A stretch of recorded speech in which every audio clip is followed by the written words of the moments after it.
Bonjour amis téléspectateurs d'Adonai Ifa TV, bienvenue dans cette émission qui se veut être surtout chrétienne. Question simplement à ce que nous puissions vous fixer en ce qui concerne le domaine de la foi. Avec Maman Michael, il est question à ce que nous puissions vous fixer sur comment est-ce que vous êtes censé vous comporter pour que vous soyez ou encore pour que vous puissiez être déterminant dans le domaine de la foi. Maman Michael, bonjour. Bonjour Papa Brice, Ndeko Brice, bonjour, merci. En tout cas, c'est un plaisir pour Nabiso Kozoyo, comme toujours. Léona Lingas, que on met un peu faire comprendre Nabiso déjà d'entrée de jeu. Quand on parle comme ça de la foi, c'est quoi cette définition, encore le sens que vous accordez au concept foi? Ah oui, merci beaucoup, merci à tout le monde. Batinios Baolanda Biso, vraiment. Merci na Jesus Nanda Kunayo. Na kota susu na bureau nayo. Na kota susu na pays nayo, na quartier nayo. Pour partager aux ezali liloba na Nzambe ndenge toyoki lelo Papa Brice ayeli biso mutuna moko sur la foi, donc nayebi ke tango koyoka yango ekomatisa quelque chose oyo ezalaki te to pe oyo eza ekobakisa lisusu un plus. En tout cas napesi bato nyonso mbote na kombo na Yesu partout bisika nyonso bato bazali, parce que il y a des fois tosala bémission mosusu monde opesi bato mbote te ne bandeli.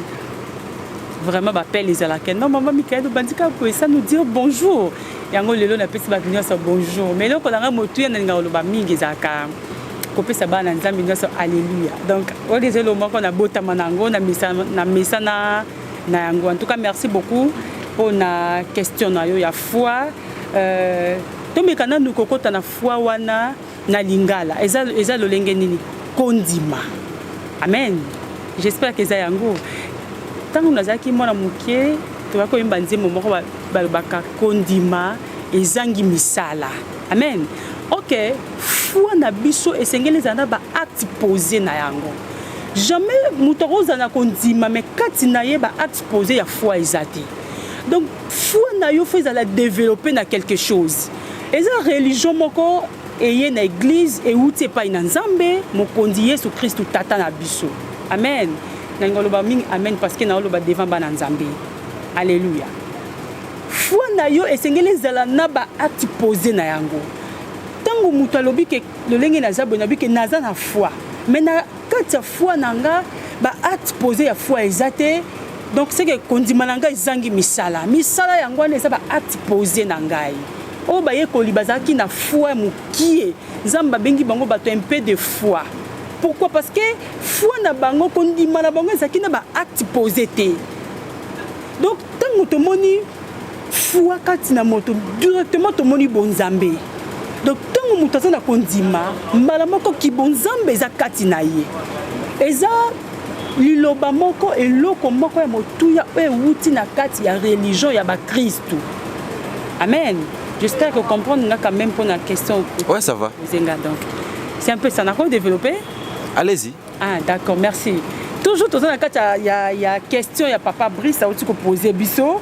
Et surtout tangi na mokanda na Hébreu chapitre 11. Bien-aimé dans le Seigneur, nous surtout to roloba, to peut la référence na biso fo ezalaka Bible. Yango ndezo kolisa connaissance na biso. Avant tout que vous héros de la foi. Ya.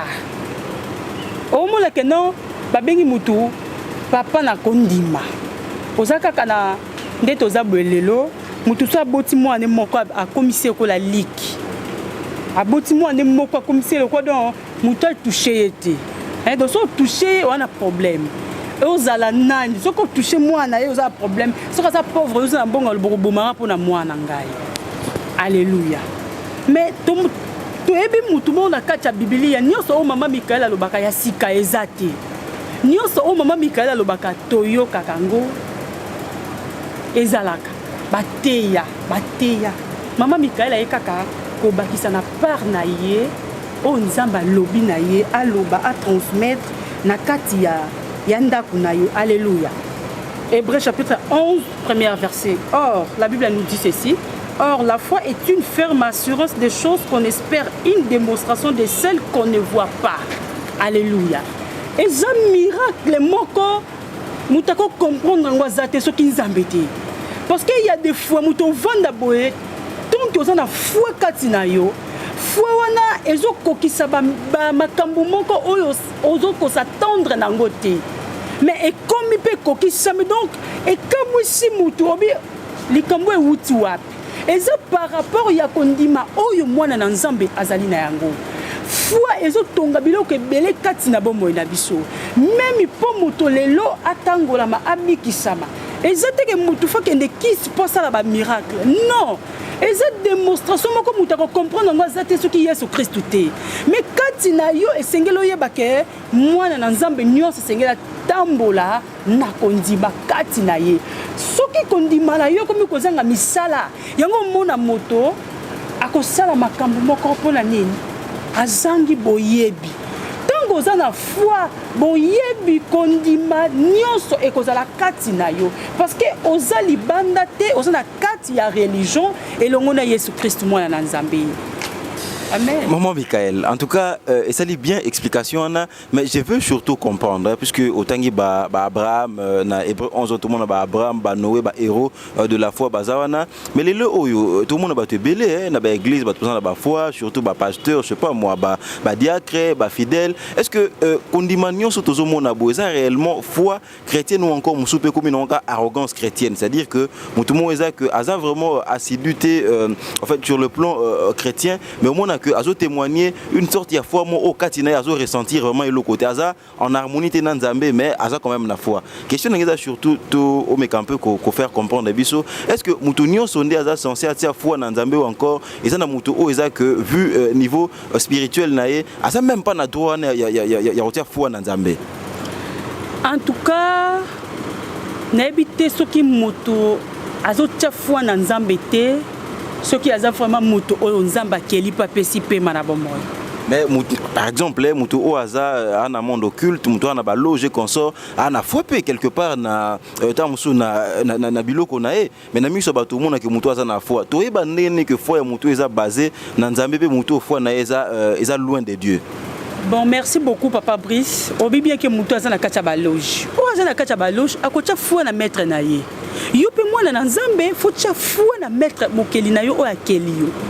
Donc, même pasteur, même mondimi, même moi na kati na etonga, esengeli foi na yo ezala vraiment epai na Yesu Kristu. Parce que soki otie foi na yo epai na nzambe, okozala jamais dessus. Kondima ya balayama ezalaki kati na nzambe. Et puis lolenga tchaki kondima na Yesu nzamba salelaki un miracle moko ya kokamwa.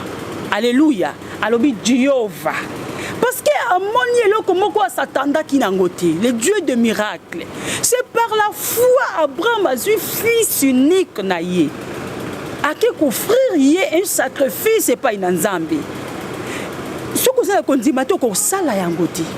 Maintenant au robanda ko betela nzambe ba calcul moni lelo bana na nzambe ba komo betela bana na ba komo betela nzambe calcul c'est parce que ozangi kondima ozota la question qui na zu on appelle c'est pas nzambe bonga na otikala nani non mais moto yozo pesa kombo ne nani c'est Dieu ami monisi ke pa ina Moïse lobi ami monisi lokola azali comme je suis mais lokola mutu wana zali mais c'est que yoko kolinga te que ceux qui na pesi opa na nzambe na otikala na nani non oka mutu mususu alobi ke non na bota ki mwana nga poza la docteur mais non que poza la pasteur mais non nzambe ceux qui pesi mwana yoko salela nzambe ba calculité nzambe ceux qui pesi yo bozui yoko salela nzambe ba calculité mais déjà c'est normal mutu orienter moi na azala médecin mais orienter moi na azala pasteur dès lors que cause la pasteur fo nzamba benga yo mo za na calcul ozala mosali nzambe te mais nzambe mutasala cause la prophétesse. Oui, bien sûr. Na maloba no tu kolobeza malamu. Mais tika quand même nzamba conduire ndaku na yo. Nzamba conduire bana na yo. Vous prenez la moindre section tu encore faculté nzamba pona? Non. Et c'est vraiment important te mobota pone la moindre nzela ni mwana kokolanda. Parce que moi na koza na choix na yo pe mamoza na choix na yo. Mais choix nzambe moto ayebi angwazate. Okomema mwana na betude moko ba niveau nyonso nzoka nzambe pasa na calcul ne mosusu Mais maman, pardon, olo makamo est tellement important. Fixez biso. Ceux qui par exemple aux parents, aux nandaku, aux tata, maman ozali, bana bazali, et que moi nazoko la nzambe non la kisité ali moi na zala nani. Tu fais quoi? Tu croises les bras aux la mungongo nzambe loba ou comment? En tout cas, lelo, batu bandima te mungongo nzambe loba. Batu basala kalolenge ye moka lingi ndenga boteli mwana na ye. Nzoka il faut tous nzambe to associer na mabala na biso na ba famille na biso na ba problème na biso na makam na biso nyonso nzamba za la associer yango na utukoloba okoki même pas ko imaginer okoki même pas ko tuna mwana mais nzambe déjà ebi ke mwana ko zala nani parce que ya nzambe c'est lui le Dieu le créateur muta créé biso sali biso na image na ye nzambe. Maintenant, il y a ça la calcul, mais ça ne pas la calcul. On a la femme d'affaires. Donc, il y a côté par-ci par-là. Mais l'élo, est-ce que Makanisinanga na yanzambe, il y a un équilibre. Et ça, Makanisa nzambe. Même na mabala na biso, même na bana tozo bota, même na mabota na biso. Et c'est que tout tambola na kondima. Na eko ebisa moto moko na pokwa na lelo. Quel que soit le niveau de problème, nous en tout cas bien aimé dans le Seigneur, et Seigneur tout là ta condima. Tout là ta condima na bomo na biso et condima wane ko sala biso to kende musique le ngona nzambe. Même ba miracle, to sala ngona kacha condima. Wane za ba conséquences ya foi. Même ba miracle to sala ngona kacha condima. Alléluia. To ko kamu sabatu na kati ya kondima. Moi na nzambe bakoki koloba na yo une année, 2 ans, 3 ans eleki mais ko perdre kondima na yo te. Ko bungisa kondima te. Maman Michael, Makamozo le tellement bien en termes d'exhortation. Il y a des gens qui nous suivent, hein, ils vont quand même se poser des questions. Maman Michael, le but à kondima, tout ça kondima. Mais comment est-ce qu'une personne doit se comporter pour nourrir sa foi? Moutaousa la nini pour comment la foi? Parce que vous êtes quand même un bel exemple en ce qui concerne le domaine de la foi. Yomoko la nini pose à la foi et puis moutaousa la nini pour comment la kondima loko la yo. Nga. Nalobaka étape nyos na leka na una jeune na mabondeli. Nzamba kutanga 7 jours à mabondeli na 2018. 7 jours à mabondeli successifs pour na kondima, pour na foi. Mais na poser nzambe question ga bi Seigneur. Mais na kondima les sous funa kotela ngo mabondela bi oui Michael. Faut na kondima. Donc na côté la ngoma bondeli mokola liboso ya mibale ya misatu 4 5 6 7 na sala clôture nanga ya foi yango foi nanga e mataki à partir à wana donc nazane loko moko te lekela kanga ata mutu na bondeli le mama na kanga douleur ngana bike do bikaki. Il y a des fois que na se poser ma question mais ndeni na la fois ba question wana zoka toujours limite. Kondima et singeli za la kati na biso vendre zo misisa. Ata ba bisa que non okopambola mana 2020. Au moins penza que notre comme décembre 2020 obi mais mi collègue ko si là. Kopé ça satan accepté. Na kacha kondima na kacha motema ya bungisa kwesa yo non zala toujours na foi wana nzamba conseil même le 31 décembre nzamba conseil même le 29 décembre soki kakoza na foi donc esengeli toza ne forme kwa kosala te pona toza na kondima nzambe nde asunga yo akosunga yo kaka soki yo bondeli osengi obi Seigneur salanga grâce. C'est par la foi que Enoch azalaki enlevé, azaki ko amataki likolo. C'était par la foi. Nzambe salanga grâce na kondima. Makamno soloba kinanga ekokisama.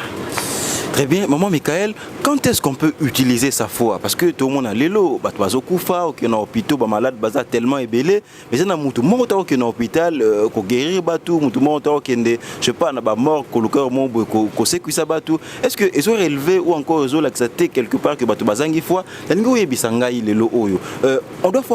doit se comporter comment?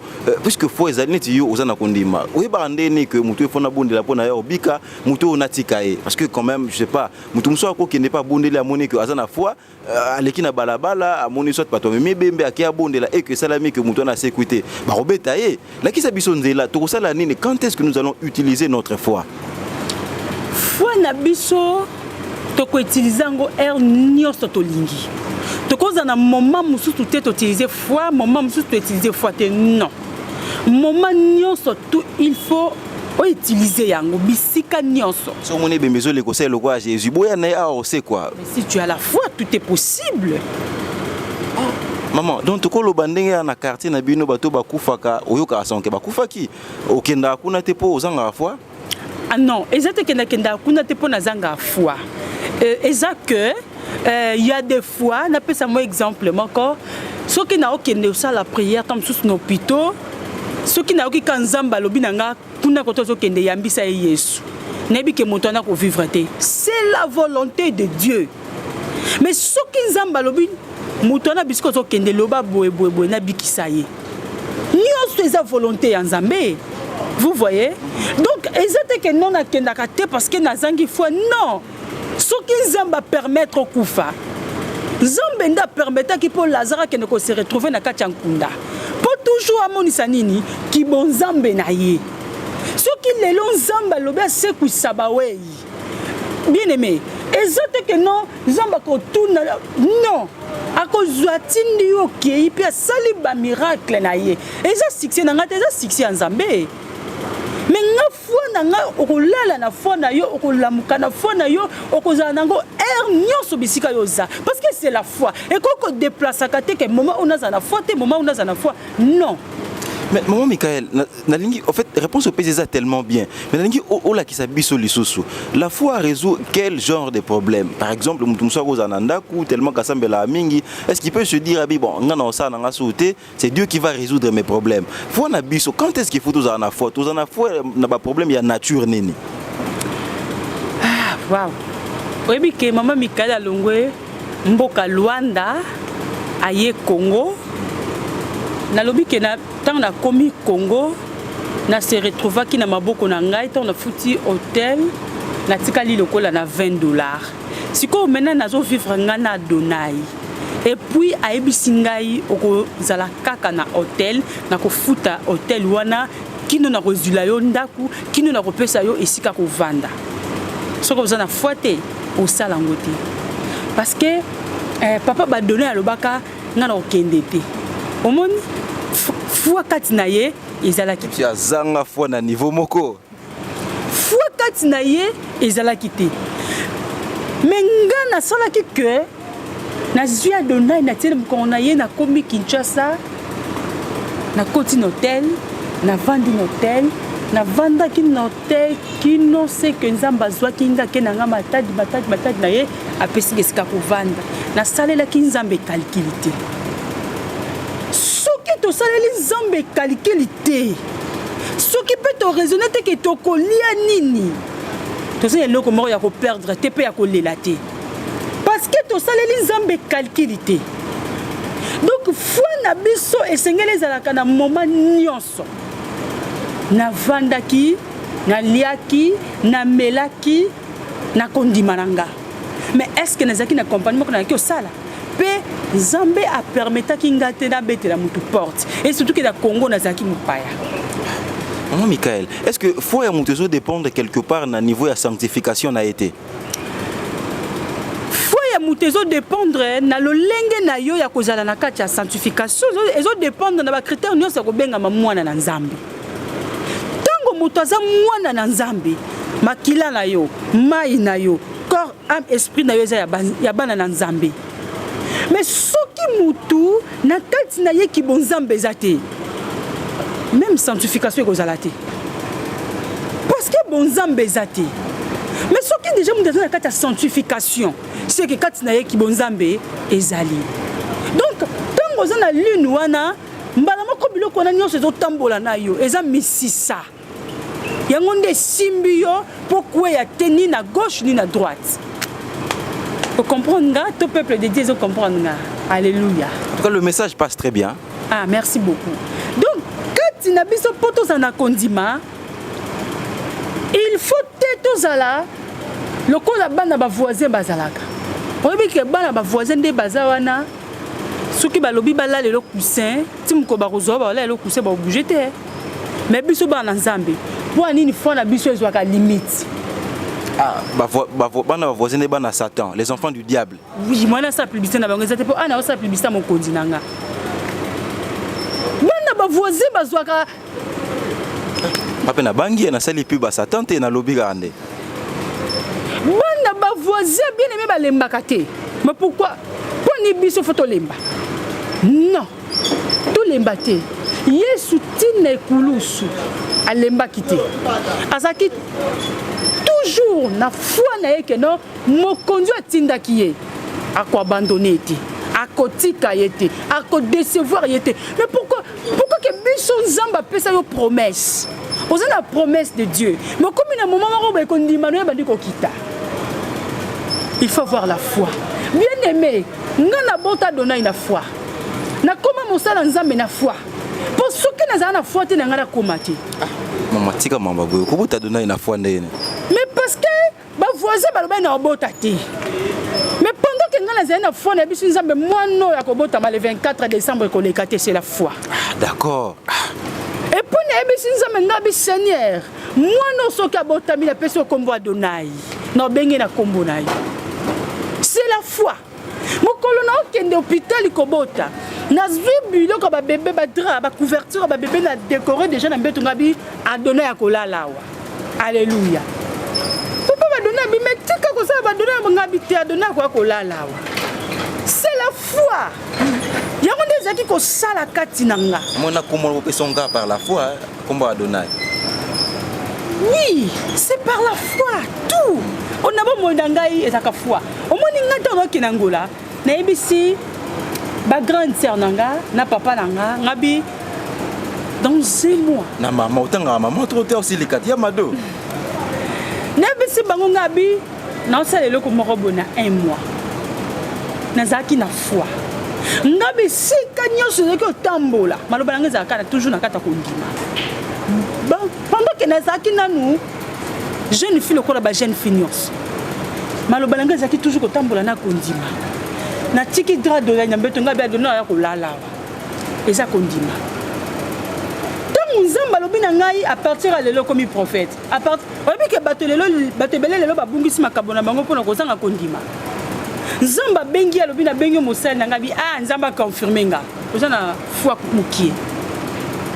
Nzamba lobi mo akoyembelanga yobi ah ouais mongongo ngo fono eza muki nzamba benga batu alobaka batu un peu de foi atindanga mukomoko salabo ngabi a Seigneur ah abisinga na lito yabi batu un peu de foi lo ba yekolanga na surtout ngabi te na un peu de foi tabi kende so za un peu de foi te na kei donc quand na biso sengeli kondima ezalaka.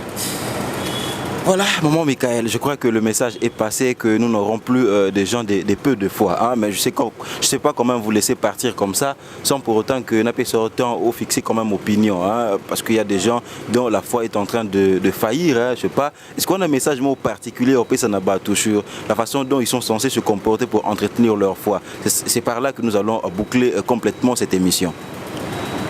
Merci beaucoup. Bien-aimés dans le Seigneur. Baye kolo batambola ki na Jésus-Christ. To ba kwa Matthieu Yesu aye mufuti simpa aibisi etika opelandanga. Azui makambune nyo surtout a déposé par landi Jésus-Christ. Nabi koza mbongo ebele, mais tant Yesu obengo lo binga mbongo nyo so tikela ngunani. Bien aimé. Yesu azozonga. Mbongo na yo ko Matthieu lolati. Na lingi kondima oyo zalaka nango au partageant on a libota na nzambe na lingomba na nzambe po bana nzambe ba comprendre quelque chose eza na mingi nzambe apambola yo nzambe atombola yo kokufa na misolo na yo te mais kufa na liloba na nzambe kati na yo e kondima oyo zaka nango mingi baza nango te yo te ya batu ndenge ni yo koma na niveau wana yo yebisa batu ndenge nini yo koma na niveau wana obanda kaka na koteka bakoni ya pamba makala pamba bien aimé c'est la foi oteka makala ozotangisa bana oteka mapa bana ba mama mapa baza ebele nalingi moto moko asina abanda koyebisa nzambe Seigneur salanga grâce foi o naza nango na kotisa ngo na mabota kokotisa bozwino na mabota te me kotisa liloba na nzambe yango nde ya motuya yo pe moto zangi kondima lokola nzambe apesi ba promesse okobala okobota inane eleki 2 ans eleki obali to bia nzamba kosi tikana ke koluka mamambi kudi tikana ke koluka banganga tika basopelanga mai bien aimé yaka ipai na Yesu kondima eza ya ofele po kondime kota na nzoto na yo eza te ke po teka moto fo pesa makila fo sala bot eza koyeba nzambe puis kotanga Biblia nazobisa moto moko na pokwa na lelo o ndanu fo etongamba te na kati ya motema na etika foi ebanda kolata bomoi na yo yo moto oza na liloba na nzambe na loboko to pe na monoko na yo tika ete nzamba banda kosala yo o banda kobimisa pièce par pièce ya liloba na nzambe lelo kino mokolo Yesu Kristo akozonga nzambe apambola libota na yo nzambe asala yo moto zanga kondima no moto zanga misala ekoma na misala kobanda lelo kino mokolo Yesu akozonga de génération à génération na kombo na Yesu Kristo amen nzambe apambola yo. Voilà, nous avons vu tout le monde pourquoi les lots émission Sili. Voilà, on dit comme ça merci à Eric Massoudi, hein, un garçon en fait à la bonté complète quoi. Merci à toi, merci également à MC Perry Monen qui était là derrière toutes nos caméras. Je te dis merci. Nous pensons comme ça à la sœur Maria Mbombi. Donc on va se retrouver très prochainement toujours dans le cadre de notre émission La vérité, rien que la vérité. Portez-vous bien chez vous. Merci.